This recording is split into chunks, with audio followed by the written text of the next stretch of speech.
dressed as police officers to gain the trust of their victims. Although their first victims were sex workers, they later moved on to kidnapping, rape, and killing middle-class girls and women. Authorities also noted that the victims were injected with household cleaners and other chemicals. Welcome to the True Crime Never Sleeps podcast. I'm your host, Larry Leese. Today we're diving into the Hillside Stranglers. But first, we'd like to thank our sponsor, Pondex, for sponsoring this episode. What is Pondex, you ask? It's a great question. Pondex are the hottest new tool for podcasters looking to have more meaningful conversations or gamify the podcast. Simply shuffle up, ask a question, and let the content roll. Get yours today at Pondex.com and use the code Larry21 for 10% off your order. And now let's dive right into our series, Shit Out of Luck, how the Hillside Stranglers were eventually caught. Between October 1977 and February 1978, Los Angeles, California, and the surrounding region was terrorized by a serial killer who preyed on young girls and women.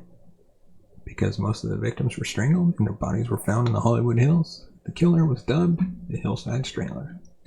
As reported by people, authorities suspected they were actually two Hillside Stranglers who they believed were working together based on the strength required to move and position the victims' bodies.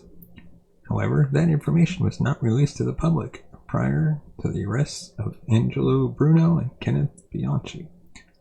They were cousins who began their killing spree in October 1977. As reported by biography, the men dressed as police officers to gain the trust of their victims. Although their first victims were sex workers, they later moved on to kidnapping, rape, and killing middle-class girls and women. Authorities also noted that the victims were injected with household cleaners and other chemicals. The Hillside Stranglers' killing spree ended abruptly in February 1978, when Kenneth Bianchi moved to Washington State to be with his former girlfriend and their son. Kenneth Bianchi did not kill again until January 1979. However, he seemed to struggle without his partner and was arrested and charged with murder the following day. As the girls in Washington were killed similarly to those in Los Angeles, Bianchi was immediately suspected of being one of the Hillside Stranglers.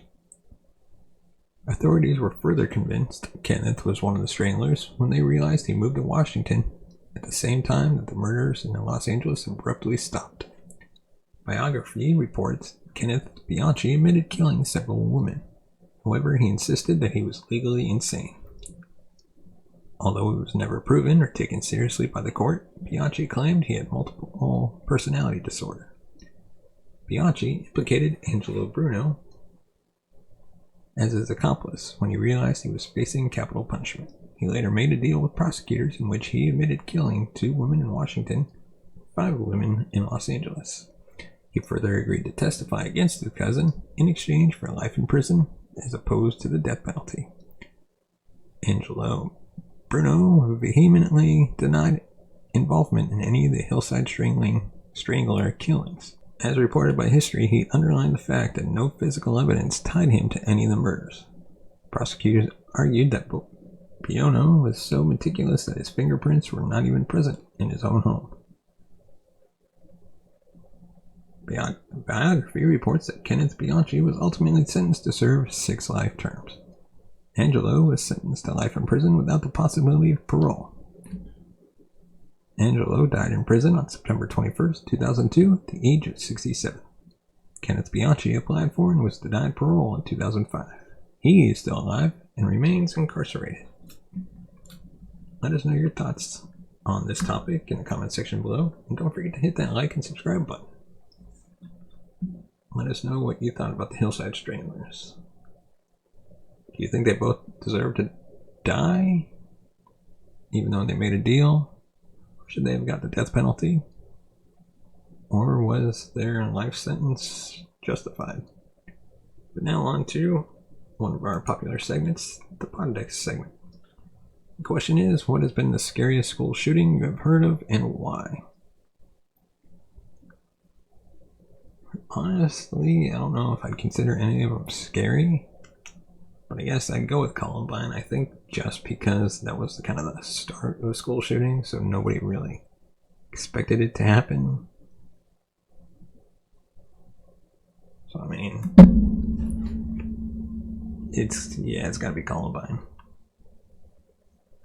It's a shooting that nobody expected to happen. So, if you don't expect it to happen, it's kind of scary that when you go to school, you realize that somebody could bring a gun into your school and start shooting masses of people. But let us know in the comment section below what you think is the scariest school shooting you have heard of, and let us know why. Thank you so much for watching and listening to the show. Follow us on Twitter, and we'll see you next time.